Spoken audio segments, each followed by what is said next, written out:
Et justement, pour attirer l'attention du public sur la fragilité de ces milieux aquatiques, aujourd'hui, les conservatoires des espaces naturels organisaient un peu partout en France des actions de sensibilisation à la préservation des amphibiens.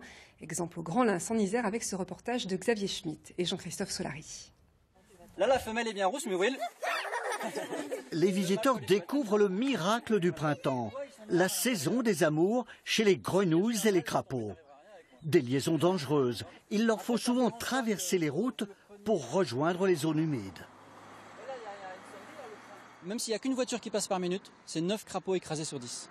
Donc en fait, c'est tout ça de crapauds, d'animaux, d'amphibiens qui ne vont pas se reproduire dans la zone humide.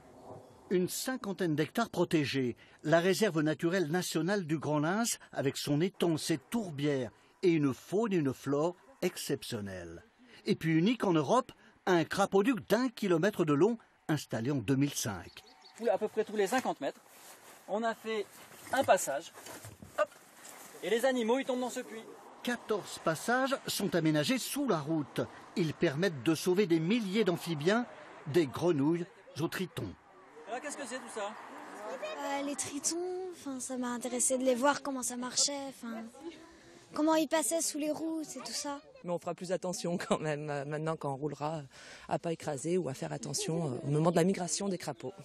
Le public apprend aussi que le crapauduc s'accompagne d'un suivi scientifique.